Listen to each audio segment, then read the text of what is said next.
Bientôt le jour se lèvera, la lumière en ta nuit jaillira. Bientôt le jour se lèvera et l'amour en ton cœur chantera. C'est le jour du Seigneur, c'est le jour de sa joie, et sur terre la paix du ciel. Bientôt, Seigneur, ton jour viendra. Bientôt, Seigneur Jésus.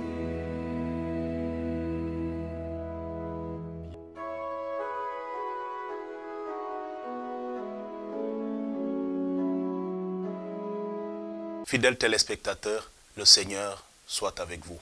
Heureux de vous retrouver en cette solennité de la Pentecôte.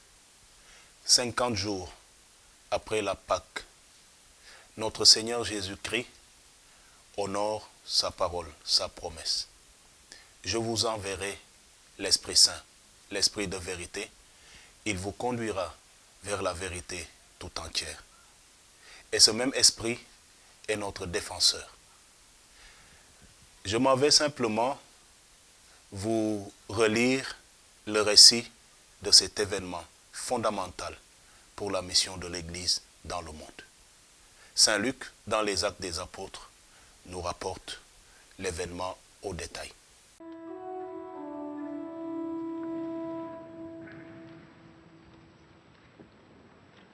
Lecture du livre des Actes des Apôtres. Quand arriva le jour de la Pentecôte, au terme des 50 jours après Pâques, ils se trouvaient réunis tous ensemble. Soudain, un bruit survint du ciel, comme un violent coup de vent. La maison où ils étaient assis en fut remplie tout entière. Alors leur parurent des langues qu'on aurait dites de feu, qui se partageaient, et il s'en posa une sur chacun. Tous furent remplis d'Esprit Saint. Ils se mirent à parler en d'autres langues, et chacun s'exprimait selon le don de l'Esprit. Or, il y avait résidant à Jérusalem des Juifs religieux venant de toutes les nations sous le ciel. Lorsque ceux-ci entendirent la voix qui retentissait, ils se rassemblèrent en foule. Ils étaient en pleine confusion parce que chacun d'eux entendait dans son propre dialecte ce qui parlait. Dans la stupéfaction et l'émerveillement, ils disaient: ces gens qui parlent, ne sont-ils pas tous galiléens? Comment se fait-il que chacun de nous les entende dans son propre dialecte, sa langue maternelle? Parthes, Mèdes et Élamites, habitants de la Mésopotamie, de la Judée et de la Cappadoce, de la province du Pont et de celle d'Asie, de la Phrygie et de la Pamphylie, de l'Égypte et des contrées de Libye, proches de Cyrène, Romains de passage, Juifs de naissance et convertis, Crétois et Arabes, tous, nous les entendons parler dans nos langues des merveilles de Dieu. Parole du Seigneur Tout-Puissant.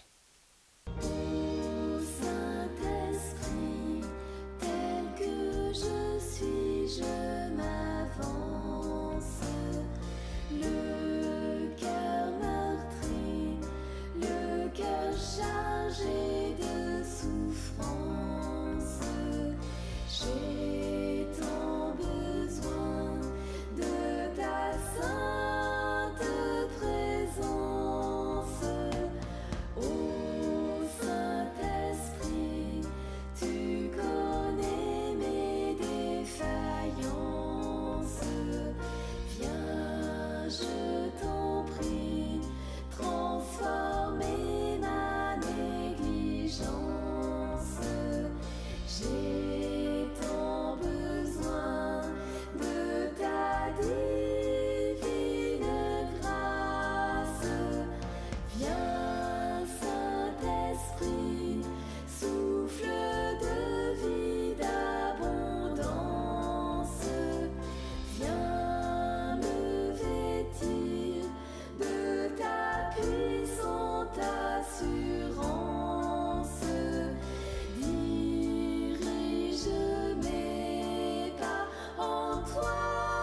j'ai confiance.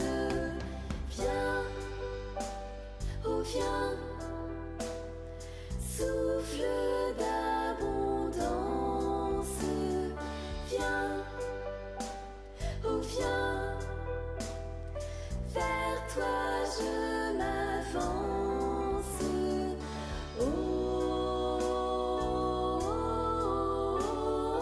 toi j'ai confiance. Viens Saint-Esprit et ranime en moi ta flamme. Viens que ta vie en moi reprenne sa place. Alors je proclamerai tes louanges. Viens. Fidèles téléspectateurs, c'est de cette manière que s'est passé l'événement. Et l'événement est bien noté par l'histoire. Des hommes qui avaient peur, qui étaient calfeutrés entre quatre murs, par crainte des représailles liées à l'événement pascal, qui vit encore dans leur cœur. Ils se souviennent de tous les enseignements du Seigneur. Il a marché avec eux, il a mangé avec eux, il a peiné avec eux, il s'est réjoui avec eux. Il les a surtout enseignés et fait comprendre les mystères de Dieu. Jésus ressuscité monte au ciel et promet de ne pas laisser ses disciples orphelins, de leur envoyer l'Esprit de vérité. Ce que Jésus a commencé, l'Esprit Saint va poursuivre. Il n'y aura pas d'enseignement nouveau. L'Esprit nous fera entrer dans l'intelligence des Écritures. L'Esprit nous fera comprendre l'événement Jésus-Christ qui est venu dans ce monde, qui a souffert, qui est mort, qui est ressuscité. L'Esprit sera notre répétiteur. Je voudrais prier avec chacun de vous au début de cette émission. Après avoir entendu la parole de Dieu, nous allons prier pour que l'œuvre du Seigneur poursuive son chemin. Seigneur Jésus, je sais que tu as écouté ma prière, que tu m'aimes et que tu m'as béni. Je sais que tu viens de me toucher et que ta grâce de guérison et de libération est à l'œuvre en moi. J'ai confiance en toi et en l'intercession de Marie, notre mère. Achève donc ce que tu as commencé en moi pour la gloire de ton nom. Que ta sainte volonté se fasse pleinement en moi. C'est par ces mots que nous voulons vous réconforter, réconforter tous ceux qui souffrent et qui ont besoin que l'esprit de Pentecôte touche leur corps, leur cœur, leur esprit, leur intelligence blessée. Que le Seigneur vous accorde par son esprit soulagement et guérison. Depuis le dimanche de la résurrection, nous avons marché pas à pas. Nous avons vécu le dimanche de Saint Thomas, le dimanche des apparitions du Seigneur, le dimanche du bon pasteur, le dimanche des ministères, le dimanche de l'expansion missionnaire. Nous avons fêté ensuite l'ascension du Seigneur. Et dimanche dernier, nous avons célébré le dimanche de la prière de Jésus. Nous avons marché donc à petits pas, mais des petits pas décisifs vers la pleine rencontre avec le Christ ressuscité. Aujourd'hui, l'Église célèbre dans l'allégresse le jour de la Pentecôte, pour que l'univers resplendisse des fruits du don de Dieu. C'est le Saint-Esprit qui anime partout dans le monde le témoignage chrétien et nous conduit dans la vérité tout entière. Le Saint-Esprit reçoit ce qui vient du Christ pour nous le faire connaître. Chaque année, nous avons la belle tradition de converger en cette date vers Poponguine, au pied de Notre-Dame. Cette année encore, nos pères évêques nous suggèrent de vivre l'hommage à la Mère de Dieu en paroisse, où la Mère de Dieu elle-même viendra nous visiter.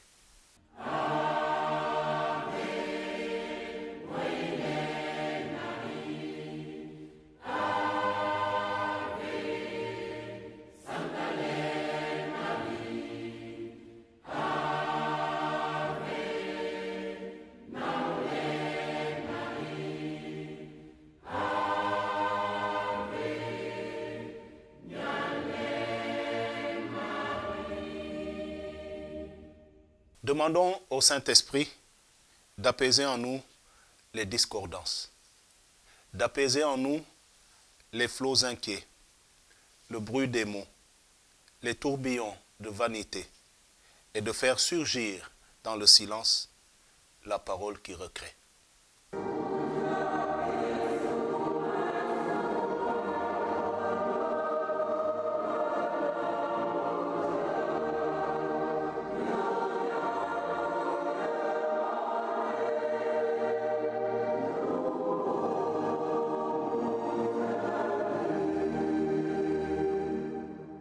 XVIIe anniversaire du rappel à Dieu de son éminence le cardinal Hyacinthe Thiandoum, deuxième archevêque de Dakar et premier cardinal sénégalais.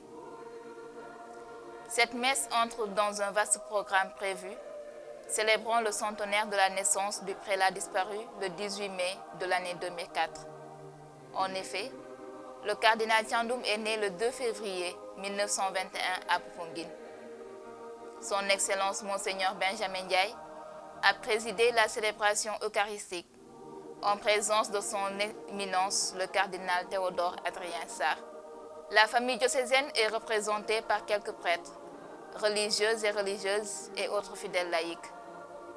En ce 18 mai 2021, son Excellence Monseigneur Benjamin Ndiaye met le curseur sur la devise épiscopale de son illustre prédécesseur, In verbo tuo laxa borete. Sur ta parole, je jetterai le filet. Monseigneur a rendu hommage à Abbé Léon Diouf, qui a été longtemps vicaire général du cardinal Hyacinthe Thiandoum. En effet, l'abbé Léon a préparé ardemment ce centenaire.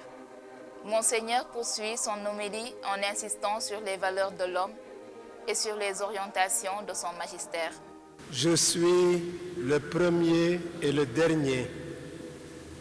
Je suis le vivant, dit le Seigneur. J'étais mort et me voici vivant pour les siècles. Alléluia. Éminence, chers fidèles du Christ, cette antienne d'ouverture de la messe de ce jour offre une orientation opportune à notre rassemblement en cette cathédrale Notre-Dame de Victoire, où repose le cardinal Hyacinthe Thiandoum, ancien archevêque de Dakar, de vénérée mémoire. Le Christ Jésus, qu'il avait appelé au service de son peuple dans le sacerdoce, est le vivant par excellence. Il est le Seigneur ressuscité qui couronne l'histoire humaine par sa victoire définitive sur la mort. Dans une démarche de reconnaissance, nous élevons nos suffrages vers le Dieu vivant en faveur de ce pasteur dévoué qui aura profondément marqué la vie de notre Église et de notre nation et même au-delà. Notre prière de ce soir, dans le cadre du centenaire de sa naissance, traduit notre communion dans l'espérance du Christ qui ne déçoit pas, ainsi que notre reconnaissance empreinte de piété filiale. Que le Christ Jésus, Seigneur des vivants et des morts, lui le premier et le dernier, qui ouvre et ferme notre histoire, accueille favorablement nos prières de ce jour en mémoire du cardinal Hyacinthe Thiandoum. Chers amis, malgré les contrariétés que la pandémie de Covid-19 fait peser sur notre calendrier pastoral, nous avons tenu à célébrer en ce jour anniversaire de son rappel à Dieu une messe de requiem à l'intention du cardinal Hyacinthe Thiandoum. Nous gardons l'espoir que des conditions sanitaires meilleures nous permettent prochainement de dérouler un programme d'activités qui traduisent notre attachement à la mémoire du cardinal Thiandoum, ainsi que notre appréciation élogieuse de l'héritage riche et fécond qu'il nous a légué. Nommé archevêque de Dakar le 4 avril 1962, en remplacement de Monseigneur Marcel Lefebvre, missionnaire spiritain, Monseigneur Thiandoum choisit comme devise épiscopale cette déclaration de Simon à Jésus dans l'Évangile selon saint Luc. In verbo tuo laxaborete. Sur ta parole, je vais jeter les filets. Cette devise du cardinal Thiandoum dessine les contours d'un programme apostolique avec des motivations spirituelles que suggère le texte évangélique. Première motivation, la confiance en Jésus. Malgré une nuit de pêche infructueuse avec ses compagnons, Simon, qui a déjà prêté sa barque à Jésus pour lui permettre d'évangéliser en toute sécurité la foule amassée sur le rivage, Simon accueille favorablement sa double invitation à avancer en eau profonde et à jeter les filets. Deuxième motivation, quand les résultats ne suivent pas, c'est d'avoir le courage de se remettre à l'ouvrage malgré la fatigue, avec endurance, persévérance et espérance.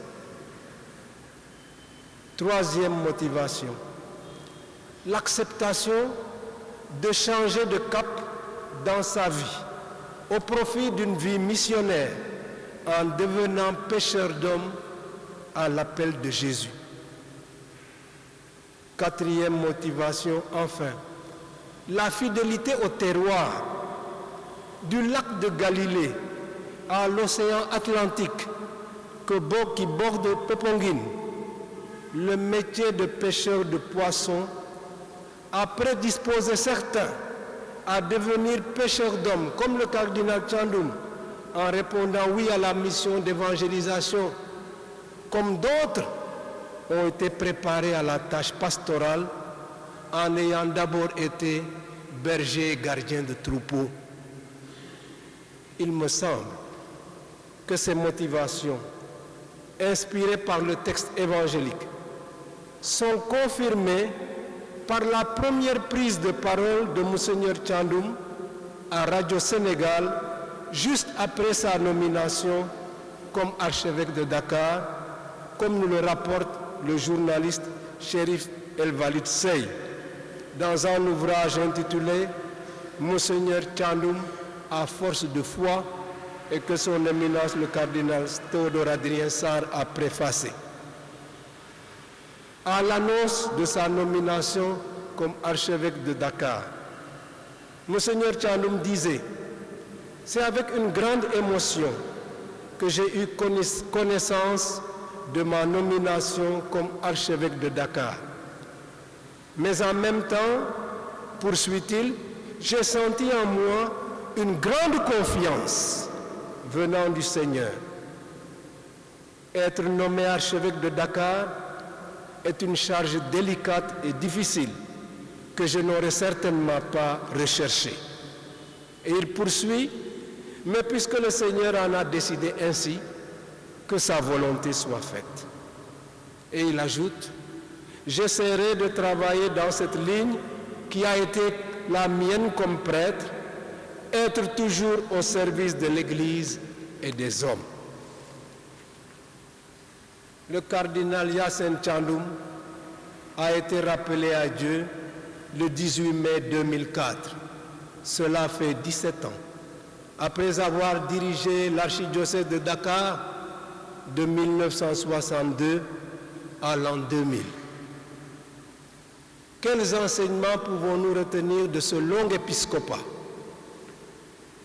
Le programme des différentes activités prévues dans le cadre du centenaire de sa naissance nous édifiera sûrement sur le sujet pour le bien de notre Église et même de notre société sénégalaise par la connaissance de son histoire. Mais pour l'heure, dans le cadre de cette Eucharistie que nous célébrons à son intention, laissons-nous encore interpeller par la parole de Dieu.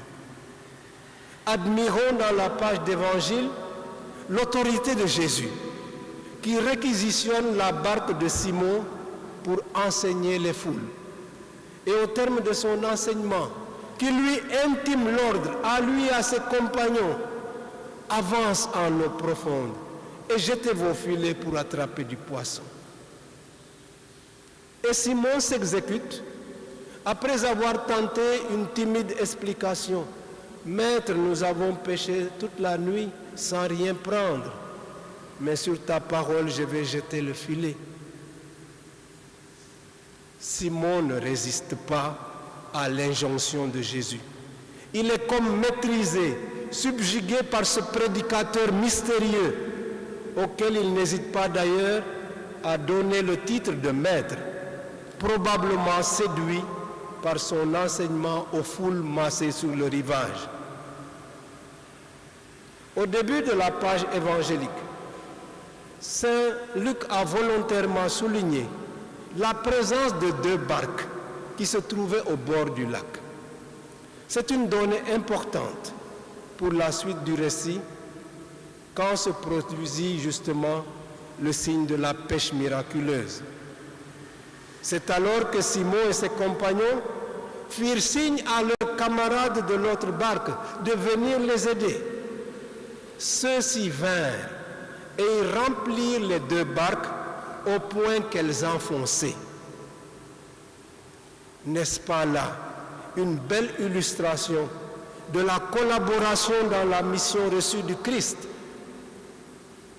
Monseigneur Thiandoum a insisté sur ce point dès sa première déclaration à Radio Sénégal, après sa nomination comme archevêque de Dakar. Il disait « Je ne doute pas, dans ces lourdes fonctions qui me sont confiées, que je rencontrerai autour de moi, de la part de tous, une collaboration profonde et loyale, telle qu'elle a existé avec mes prédécesseurs. Et ceci est pour moi un grand réconfort. »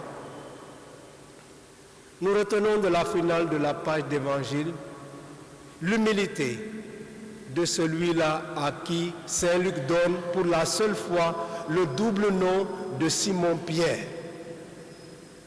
Peut-être c'est pour introduire son geste de vénération et sa confession.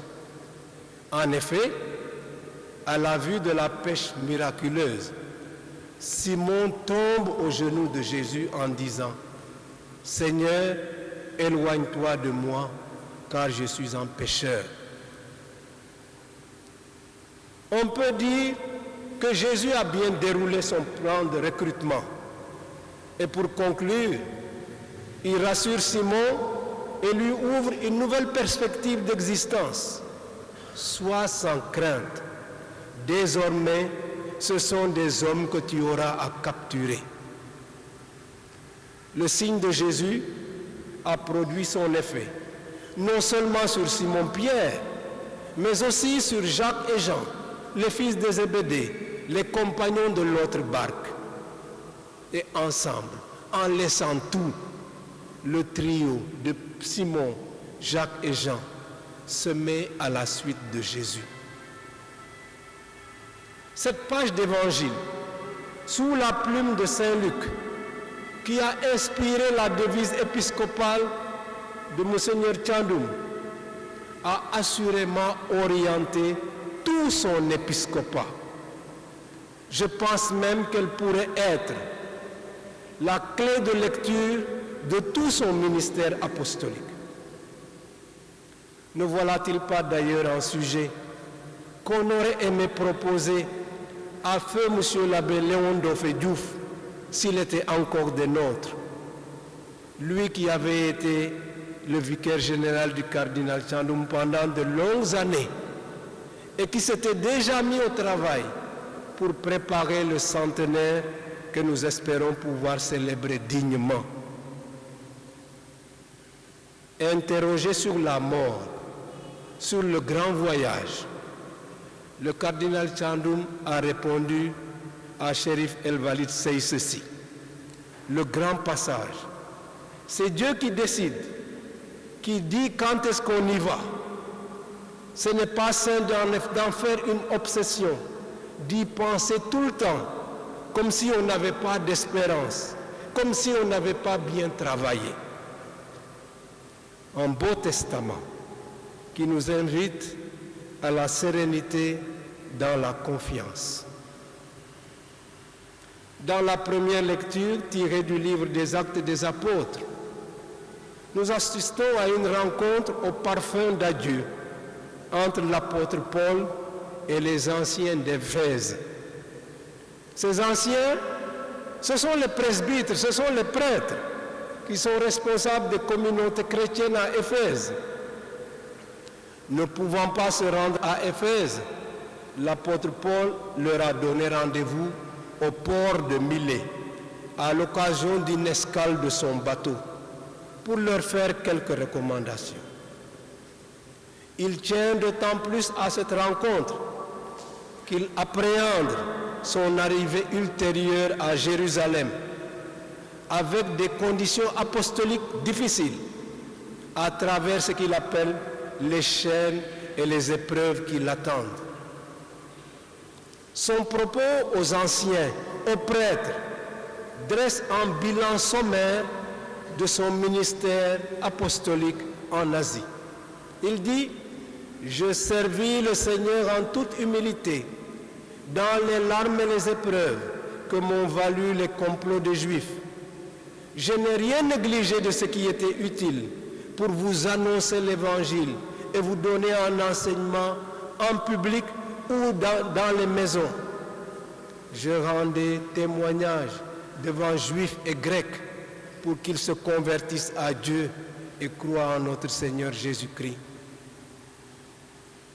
La gravité de l'heure de ces adieux de Paul avec les anciens d'Éphèse mérite bien une exhortation ferme aux responsables des communautés pour qu'ils assument pleinement leur rôle, d'autant plus que la séparation sera définitive. Et Paul le pressent. Il leur dit: je sais que vous ne reverrez pas mon visage, vous tous chez qui je suis passé en proclamant le royaume. Au moment des adieux, les moments difficiles, retenons l'essentiel. Comme dit un penseur, qu'il est beau de laisser, en quittant cette terre, l'empreinte de ses pas sur la route du bien, d'y avoir fait briller un rayon de lumière qui peut servir à tous de guide et de soutien. Cher cardinal Hyacinthe Thiandoum, dans la joie du ressuscité, reposez en paix. Amen. La célébration se poursuit fervente. L'Assemblée présente, reconnaissante à cette figure pionnière de notre Église locale, manifeste à Dieu sa reconnaissance et prie pour le repos de l'âme du disparu.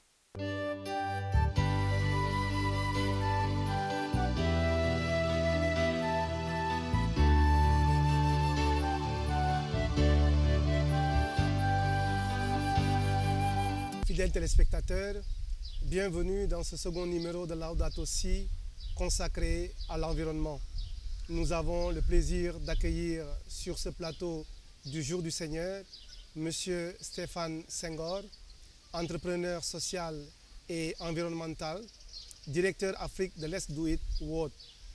Merci d'avoir répondu favorablement à notre invitation. Pouvez-vous vous présenter à nos fidèles téléspectateurs? Merci de me recevoir. Eh bien, comme vous l'avez dit, mon nom est Stéphane Senghor. Je suis un entrepreneur environnemental, social, donc qui se passionne sur ces questions liées à la préservation de l'environnement, mais également à l'amélioration de nos conditions de vie sur Terre. En 2015, le pape François a publié l'encyclique Laudato Si, à savoir Loué sois-tu. Un appel est lancé à tous les hommes pour qu'ils puissent protéger la terre, leur demeure commune, et qu'ils entrent dans une conversion écologique. Pensez-vous que cet appel soit d'actualité 6 ans après? Absolument, absolument. Et je pense que la crise que nous avons traversée dernièrement et dans laquelle nous sommes encore aujourd'hui nous rappelle à souhait qu'il est important que nous nous mobilisions autour de ces questions-là. Les experts vous disent qu'aujourd'hui les changements climatiques pourraient nous répéter ce type de crise-là, et il est vraiment important que nous commencions à nous mobiliser sérieusement autour de ces questions.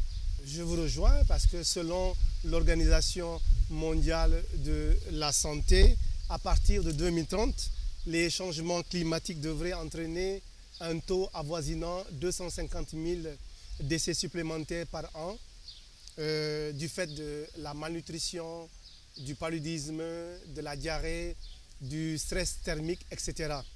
Et selon les spécialistes de la question, dans les pays en développement, les femmes et les filles sont touchées de façon disproportionnelle par rapport aux effets négatifs du changement climatique. Cela n'aggrave-t-il pas les inégalités déjà existantes? En effet, non seulement ça aggrave les inégalités, mais ça les accélère également. Donc la cadence à laquelle les conséquences sont vécues par les populations ou les couches les plus vulnérables est accrue. Déjà, il faut considérer qu'aujourd'hui, sur les 1,3 milliard d'êtres humains qui vivent dans une extrême pauvreté, 70% sont des femmes. La majeure partie de la population mondiale vit en ville, donc dans les régions urbaines, 40% des ménages ont une femme comme chef de famille. Donc c'est déjà vous dire qu'aujourd'hui, les femmes sont dans une position qui est très précaire. Et au-delà de cette précarité-là, vous avez les changements climatiques et les autres inéquités auxquelles elles font face qui pèsent sur elles.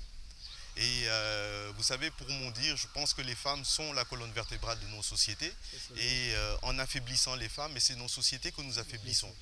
Donc il est important que nous nous mobilisions réellement déjà autour des inégalités que nous voyons aujourd'hui sans les changements climatiques.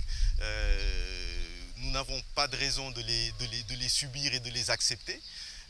Il faudrait déjà qu'on commence à les combattre. Et je pense que c'est cette mobilisation-là autour de ces questions qui sont importantes et sur lesquelles on devrait commencer à vraiment agir concrètement, que nous pourrons déjà commencer à apporter des solutions.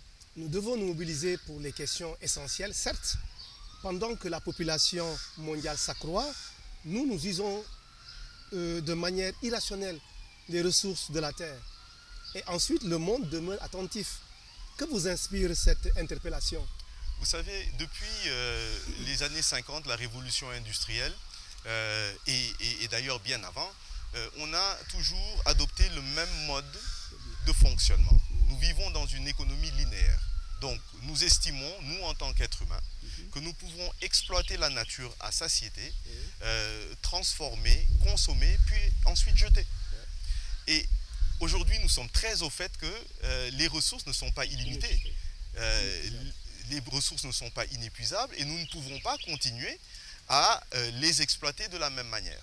D'un autre côté, vous avez aujourd'hui 7 quelques milliards d'êtres humains qui se lèvent, et à qui est-ce qu'on doit enlever le droit de boire de l'eau potable? À qui est-ce qu'on doit enlever le droit d'avoir de l'air pur? À personne. Tout le monde veut la même chose. Donc il est temps que nous considérions que chacun d'entre nous a sa responsabilité et sa part à jouer. Autant les pays développés que ceux qui le sont moins. Et je crois que ce débat doit pouvoir non seulement se poser, mais être suivi d'actes concrets. Parce que j'ai l'impression que nous parlons beaucoup et nous agissons encore très, très et trop peu. Oui, vous l'avez très bien dit, les ressources peuvent s'épuiser. Comment mesurez-vous les conséquences, étant donné que nous n'avons qu'un seul monde? Bien évidemment, on parle maintenant de la Lune, les gens cherchent à aller vers la Lune pour un second monde, mais à l'instant même. Mais voilà, vous savez, et ça c'est encore une attitude de l'humain, moi, qui m'étonne. On préfère chercher des solutions qui sont de loin plus compliquées que de questionner nos modes de production, nos modes de consommation et nos modes de vie tout court. Aujourd'hui, il faut que nous acceptions que le confort dans lequel nous voulons nous vautrer quand on y a accès est peut-être un confort de trop. Et ça, autant quel que soit le pays. Parce que les inégalités n'existent pas seulement entre pays, elles existent aussi au sein des sociétés. Vous avez répondu de manière très claire par rapport à cette question.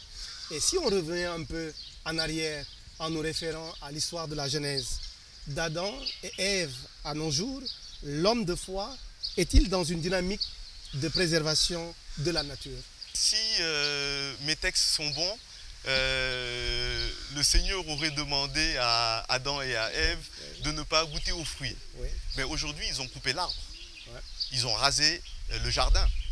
Donc l'homme de foi, à mon avis, devrait se référer un peu plus au texte et tous les hommes de foi en réalité. Parce que je pense qu'au-delà de la religion chrétienne ou catholique, il n'y a pas une religion qui nous demande de s'aborder la maison dans laquelle nous vivons.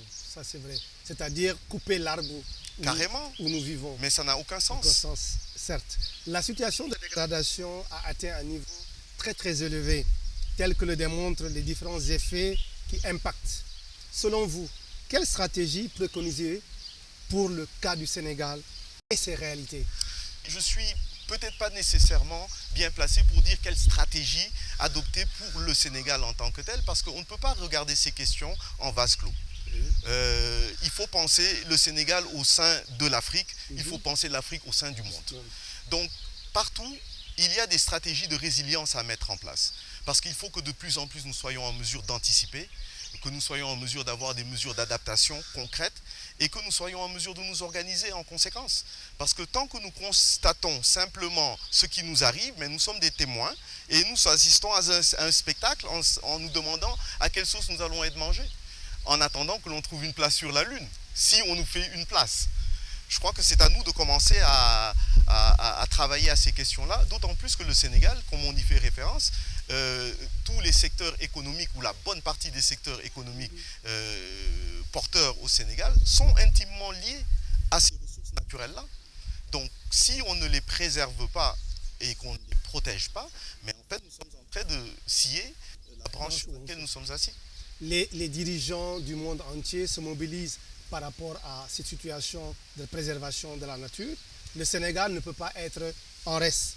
Donc, M. Senghor, quel changement préconisez-vous qui pourrait impacter et favoriser la qualité ou une meilleure qualité de vie des êtres vivants? Je crois qu'il est important que nous révisions complètement nos modes de production, nos modes de consommation. Comme je vous disais tantôt, depuis la révolution industrielle, on n'a pas re-questionné nos ambitions. Donc l'idée c'est de consommer au maximum et la croissance est la seule réponse, comme s'il n'y avait pas d'autres possibilités. Si on questionnait un petit peu nous notre passé africain, qui n'est peut-être pas nécessairement toujours lié à ce mode de production, ce mode capitaliste. D'autres mondes sont possibles, d'autres rapports à la terre, à la nature sont possibles. Mais pourquoi est-ce que l'on ne laisse pas la possibilité, justement, à ces voix-là de s'exprimer? On les étouffe avec une pensée unique. Je ne pense pas qu'aujourd'hui, la modernité, ce soit nécessairement la plus grosse voiture et la plus grande maison. Il y a des modernités qu'il faudrait re-questionner et peut-être qu'en re-questionnant notre passé, en se le réappropriant, peut-être que nous pourrons y retrouver des réponses. Et des réponses peut-être meilleures que celles qu'on nous a offertes jusqu'à présent, qui nous mènent à la situation à laquelle nous sommes confrontés aujourd'hui. Monsieur Senghor, est-ce qu'il n'y a pas de contradiction dans l'écosystème et la conservation de la nature telle que créée par Dieu. Que choisiriez-vous? Moi, je choisirais les deux, parce que conserver la nature, c'est conserver tous ces écosystèmes qui, eux, forment la nature dont nous faisons partie. Oui. Parce que j'ai l'impression que souvent, quand on considère l'écologie, on vous dit un écologiste comme si c'était un être qui sort de je ne sais où, spécial, comme si l'humain et la nature, c'était deux choses complètement séparées et différentes, alors que nous sommes exactement la nature. Donc, conserver la nature ou protéger les écosystèmes, protéger ces équilibres délicats qui font que nous soyons aujourd'hui vivants, mais je pense que les deux doivent être, vont de pair. Et je pense que un des précurseurs de l'écologie au niveau de l'Église, le 4 avril 1946, Pie XII, qui était le premier pape écologiste, exhortait déjà les pères et les mères de famille à faire comprendre à leurs enfants la valeur nutritionnelle du pain que la terre produit. Comment pensez-vous actualiser cette approche spirituelle? Il faut de l'éducation. Et je crois qu'il faut, au-delà d'éduquer les enfants, il faut éduquer les parents. Parce que si le seul rapport que les parents ont avec notre planète, c'est un rapport d'utilisation, de prédation quasiment, mais nous ne pouvons que transmettre cela à nos enfants. Et il est important que nos enfants, comme nous-mêmes, comprenions que nous ne sommes que de passage et qu'en réalité, c'est un legs que nous devons laisser aux autres et pas nécessairement l'accaparer pour nous-mêmes. Et tout ça relève d'une perspective ou d'une vision que nous avons de la propriété du monde, d'avoir ou d'être. Il est tellement plus important d'être, mais nous privilégions souvent avoir. Mais selon vous, quel doit être le rôle de chacun par rapport à cette situation qui perdure et qui risque de faire disparaître le monde? Vous savez, souvent quand je rencontre des jeunes ou des moins jeunes, je leur dis que moi, il fut un temps, quand on était, je dois dire plus jeune, moi aussi, on pouvait avoir de l'eau sans questionner sa nature ou sa qualité. Aujourd'hui, quand vous ouvrez le robinet, vous avez des doutes parce que nous avons une eau peut-être de moins bonne qualité. Nous sommes obligés de l'acheter. Nous faisons la même chose avec tous les autres produits que nous consommons, dont nous avons besoin. Et le prochain en liste, c'est l'air. Nous avons la possibilité de respirer librement un air de qualité. Et jusqu'au jour où nous aurons fini de le polluer, et lorsqu'il y aura une valeur marchande, parce que nous vivrons dans un monde complètement pollué, ben à ce moment-là, c'est le seul temps où nous prenons conscience. Je crois qu'il est temps que nous nous réveillons un petit peu. Nous avons toutes ces choses-là gratuitement, et c'est peut-être pour ça que nous ne leur donnons pas la valeur qui leur revient. Votre dernier mot? Mon dernier mot, c'est il est temps que nous fassions humanité ensemble. Je paraphrase quelqu'un. Mais je pense qu'il est temps que nous comprenions que nous sommes tous dans ce même bateau et que nous avons besoin de pouvoir grandir ensemble et pour laisser ce monde-là à d'autres dans une meilleure condition que nous l'avons trouvé. C'est ça notre défi. Pas d'accumuler des choses. À quoi ça nous servirait d'être celui qui a le plus de... si nous devons partir et le laisser ici? À quoi? Avez-vous un appel à lancer dans ce sens? Réveillons-nous Le et seul. agissons. Le seul. Agissons. Le seul. Agissons. Agissons. Monsieur Senghor, nos échanges ont été fructueux. Le temps qui nous est imparti touche malheureusement à sa fin. Merci pour votre disponibilité et la pertinence de votre analyse, ainsi que la noblesse de votre plaidoyer en faveur de la protection et de la préservation de la nature. Par l'intercession de la Sainte Vierge Marie, puisse le Seigneur vous entendre. Fidèles téléspectateurs, merci de votre fidélité. Que Dieu vous bénisse. Nous vous donnons rendez-vous pour un autre numéro de notre rubrique Laudato Si.